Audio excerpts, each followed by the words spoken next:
This video is targeted for answering open-ended questions for the current 2023 Geography Syllabus, GC O-Level Geography Syllabus. To begin, there are two types of OEQs, open-ended questions, that you will encounter if you are doing the elective or core geography for O-Level Syllabus 2023 syllabus. First implementation 2024 December. There are two styles of OEQ questions that you may face. Right? Bear in mind this is the first run of the syllabus. So if you're looking at 10 series, you will only see the traditional style OEQ questions. Right? The traditional style OEQ questions you see in the 10 series are also not on 9 marks. So these are things that you have to keep in the back of your head if you are looking and taking reference to past year papers which are not of your syllabus. Okay, so I want to repeat, in the year 2024, there is no 10-year series out there that is available that covers the new syllabus. Right, so if you are using an old 10-year series, please take it with a pinch of salt. Right, understand that not all the questioning styles are adapted to the new current syllabus. So what are we looking at when we talk about a traditional style, right? Traditional style. So this is what we are looking at. You have a statement and a question relating to the statement. Question, right, can be normally in this form. How far do you agree? Explain your answer.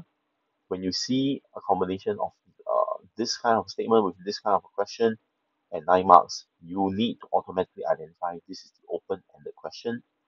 This is the long essay. Of course, there are a more slightly different new type of question style. Okay, that's the one with the stimulus.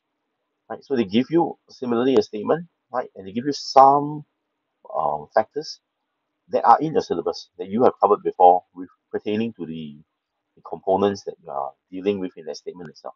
So in this case here, you're talking about traffic hazards and pollution hazards. Okay, one posing more of a danger to people in the neighborhood than air pollution, and then the other. So what can they provide with you? They can provide you a table. They can provide you some data. They can provide you bullet points, um, highlighting what are some of these things you can talk about. So they tell you common traffic hazards. One of them is traffic accidents. So this, if you want to think of it, how would I think of it? So think of it as this is Cambridge way of guiding you, okay, showing you what are some of the possible things that you can talk about. Okay, for air pollution hazards, they can tell you about things like common air pollutants that you find in neighborhoods. Okay, CO2 emissions from vehicles, toxic emission from industries. These are things that plague people living in neighborhoods in terms of under the umbrella of air pollution hazard. So sometimes they give you things like this, right? Then the endpoint is the same. Is how far do you agree? Actually, your answer is a 9 mark. So the trigger is the 9 mark plus this kind of agreement evaluation component requirement. Okay, so keep this in mind. This is important. Key difference is this. Once again, the stimulus serves as a guide. So for those of you, and there are some factors that are, or there are some discussion points that are so massive, right? Yeah, like six, seven factors. Sometimes this serves as a guide. Okay, this helps you direct. Okay, maybe they'll just focus on these two things, or this one thing here, and then one on the other side, right? But keep in mind when you have clarity of factors, does it mean you have a limited choice? Okay, so if they give you a list, right, you should pick safely, okay, from that list itself. Okay, what if you didn't cover any of the factors in the list? Then you should have studied harder, right? Is it a case of anything goes? No. If they're giving you a list, right? Actually, the the expectation is that you pick your factors from within that list itself, and after that, you work on it. Okay, explaining it, giving us clear link about how this thing work in that context, what kind of impact it will bring, and then your evaluation will be based on the factors that you've raised.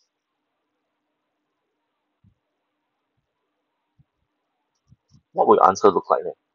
Okay, the answer very simply will cover a few factor paragraphs and an evaluation paragraph. How long should your factor paragraphs be? Okay, what should you cover? We will talk about that shortly in today's in this particular video itself. Right. But you have to remember your components of your answers. First and foremost would be factor paragraphs. What are factor paragraphs? These are paragraphs of you presenting information, data to support the argument. Okay, your paragraphs in total should cover both sides that are highlighted. So in this particular case that we were talking about earlier, what kind of factor paragraphs should I be seeing? I should see a paragraph dealing with traffic hazards and a paragraph dealing with pollution hazards. Okay, so if you only have a paragraph dealing with one side, okay, only one side, where you have a paragraph dealing only with traffic hazards, what does this mean? It means that your argument is not going to be balanced, right? It means that you have taken a one-sided approach, right? So you do need to have one that deals with traffic hazards, once again, and one that deals with air pollution hazards. Bear in mind, one paragraph can deal with either one concept or two concepts. Can I split my two concepts into two paragraphs? Of course, so you can have one paragraph here, right? Option of either combining as one paragraph or having this as one paragraph and this as one paragraph also. Right? So there is no hard and fast rule on, oh, I must have three paragraphs in total. One for the first factor, one for the second factor, and then evaluation paragraph. If you're going to talk about 2 points and it's going to be lengthy and it's going to be complicated, then it's actually a better idea to split 2 points up. Okay, so if you look at CO2 emissions for vehicles and toxic emissions for industries, they can be very different things. So if you're going to cover both of them, I would rather you put them in separate paragraphs for clarity. Okay, now clarity is not only for the marker, bear in mind the marker is paid to mark, right? But clarity for yourself when you're reading through this. Okay, so now this is a 9 mark question. You need to set time aside for this. You need to set time aside not just to finish this, you need to set time aside to at least have one read through and maybe a minute or two to do a few minor adjustments if necessary. Okay, so time is key. Yeah? Time is key. Now, in your factor paragraphs, what is important? Well, we've covered balance and factors, right? So you must cover both sides of it. Otherwise, it's one-sided. If it's a one-sided thing, you're going to be trapped in a very, very low tier point. Okay, use of actual geographical terms is also very, very important. Now, when you're looking at the factor paragraphs in your textbook, in the SLS IDTs itself, there are key geographical terms that front these ideas, these concepts, these factors. Okay, so those terms must be provided. You cannot explain your way or describe your way around it anymore. Okay, like in lower sec, right, the geographical terms are key. Okay? Also, when you are able to remember some of these geographical terms, many a times the explanation can be done on the spot, meaning you don't have to memorize the entire chunk. It is not possible. Okay, if you look through the, especially if you're core, right, you are not going to be able to memorize every single case example for every single topic. So many a times, the key term is important because you revise your work sufficiently by looking at the key term, by reproducing the key term, you should be able to explain your way out of it. Okay, real world examples. What are we looking for? Okay, keyword is real world here, right? Keep this in mind. So later on, we'll talk about what constitutes a real world example and what is the function of this example. Evaluation paragraph. Evaluation paragraph. This is the ATQ component here. So in this paragraph, it is essential that you start with I strongly agree or I strongly disagree. Take a stand at the start of the evaluation paragraph. Evaluation paragraph should come at the end after you've explained your two or three factors, right? After you have explained your two or three factors, okay, then you take that stand in a separate paragraph. What is essential in this evaluation paragraph? What are you trying to do with this paragraph? Okay, you need to explain to me why you've taken that stand. Why do you say so? Why do you say I strongly agree? Cannot be because I feel like it. Okay, not a whim and fancy thing. Based on what you have discussed in the factors above. Okay, you have presented that these two factors both. Okay, in almost all the OEQs you have seen, right? The factors given to you will have an impact on the concept that you're talking about. So what is the impact? that impact is important, you have to bring across the idea here. Okay, why do you say so? Why do you agree? Why do you disagree? Remember, it must be an apples to apples comparison. So you should have a comparison criteria. Okay, and a key comparison criteria, one that's clear enough that when you look at it, you know, aha, so what am I looking for? I'm looking for this thing, right? So what are useful or common comparison criteria that cut across concepts? Scale of impact. How much does this factor, factor A, impact what we're talking about? How much does factor B impact what we're talking about? Scale of impact can be represented through a few ways, right? Impact on humans. You save more lives, you hurt more lives, you create larger problems in terms of health impact, in terms of societal impact. Scale of impact. The time scale is another thing we can look at. How easy is it to implement this particular factor? Okay, how much time does it take? How sustainable is it? How long will this positive or negative impact last?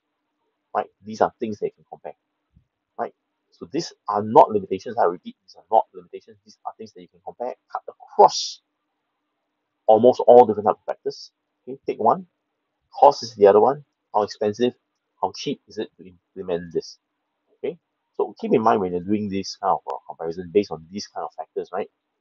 Other factors you lock in place first because sometimes it may be very very cheap, but it's going to be not durable, doesn't sustain itself for long, but it's very cheap, so everybody can afford it. So it's in a way everybody can use it. So if you're going to compare, please bear in mind you pick one factor, one scale comparison, and then you lock the rest in place. Okay, ease of implementation. These are all scale comparison things that you can use across factors. Okay. Finally, I want to remind you, don't do numerical comparison. What do I mean by this? Okay, bear in mind, so let's take a look at this one again. If you had put on three factor paragraphs, one on traffic accidents, one on CO2 emissions from vehicles, and one from toxic emissions from industries, what are we looking at if we're talking about numerical comparison? Okay. Oh, so common air pollutants pose more of a danger because there are more of them, right? There are pollutants from CO2 emissions from vehicles as well as toxic emissions from industries.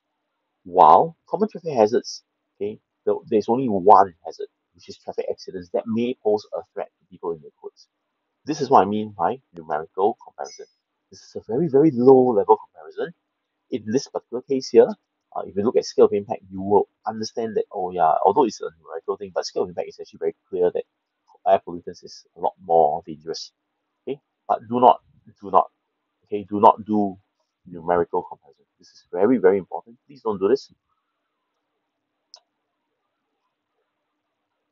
So I need you to try this out. This is actually the question, the OEQ question from your gateway assignment itself. Right, air pollution hazards are more detrimental than traffic hazards in urban neighborhood. How far do you agree with this statement? Explain your answer. This is worth 9 marks. So what are the two factors you have to compare in this open-ended question itself? Air pollution hazards, please underline, as well as traffic hazards. Okay, so these are the two things you must compare. You must cover both. Okay, otherwise it's one-sided. What is the comparison? How is it done? Right, you're looking at whether one is more detrimental than the other.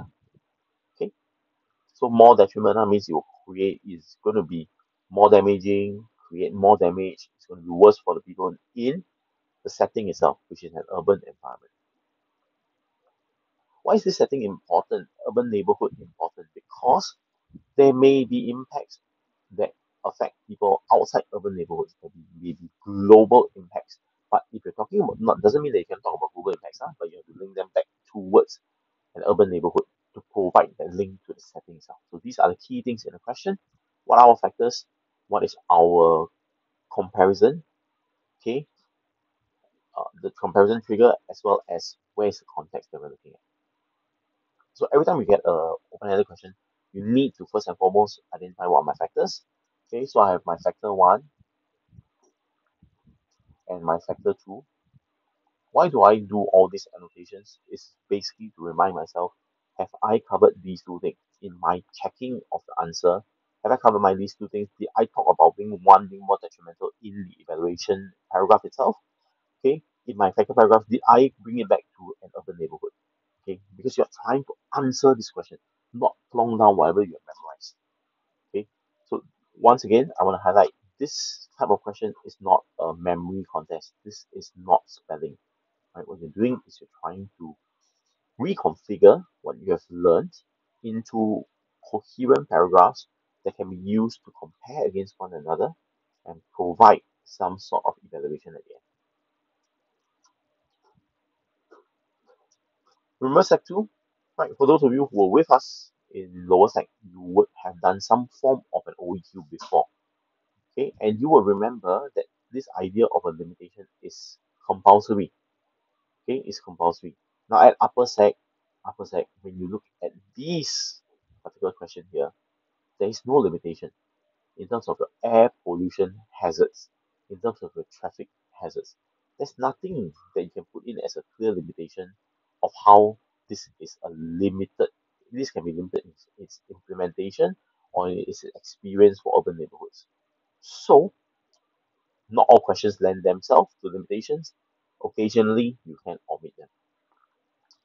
The practice case scenario here is one of these occasions. So in your factor paragraphs, for this particular one, you don't need. Now, how are you going to know? You have to read, right? You have to read the question very carefully. You have to identify the factor very carefully, and you have to look before you write, not just vomit everything you memorize out. So let's look at, okay, this is not factor one, this is actually factor two. Okay, so I got this wrong. Let's take a look at factor two, traffic hazards. What is traffic hazard? How would you describe a traffic hazard? Where can you find content that lends to this part? Where can you find statistics, examples of traffic hazard? So your textbook, page 32, looks like this. This is it. This is the briefest of the brief. If you go back to SLS, you will find more details about traffic hazards. So using this content area itself, let's craft your factor paragraphs. What must you cover? Very importantly, what's the role of traffic hazards in impacting urban neighborhoods? What is a traffic hazard? What are the things that must happen for it to be considered a traffic hazard? What are the key players that must be present for it to be considered a traffic hazard?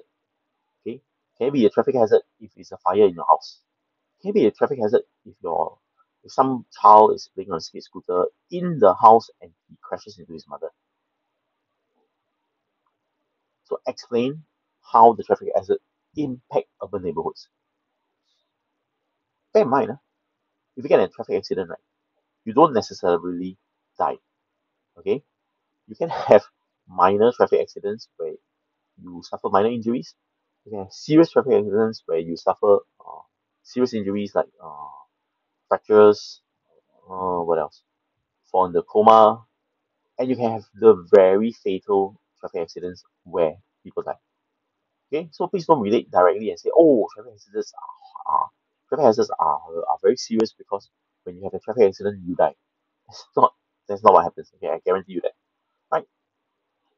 What examples can you list? Which country? What kind of hazards? Are there numbers? Like how many people die? How many people get hurt? How many accidents? Right? In a year, in 10 years. Okay, are there trends you can show? Will the trends help? If it doesn't, please don't show. Okay. So why do we write examples? Because you want to help explain your factor itself. You want to make the factor look clear to you. Okay, so this is important. You have to remember we're not doing this for fun. Okay, there's a reason behind the madness. Okay, so once again, is there a limitation? No, there's no limitation in this case here.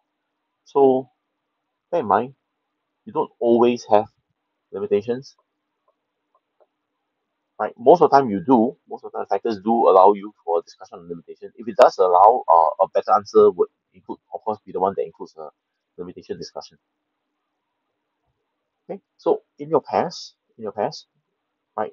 I want you to do a discussion. You can use your textbook as resource. If you want to, you can go back to the earlier part of the video, pause the screen, take a look at page 32 if you don't have a textbook with you. Okay, do a discussion, right? In about 10 minutes, post your crafted factor paragraph on the tiny URL here. Okay, type this tiny URL in, post this, and you will be able to go to the Padlet for you to key in your factor paragraphs. Okay, so this is important. Please use the remaining time today you have to in your lesson to finish this.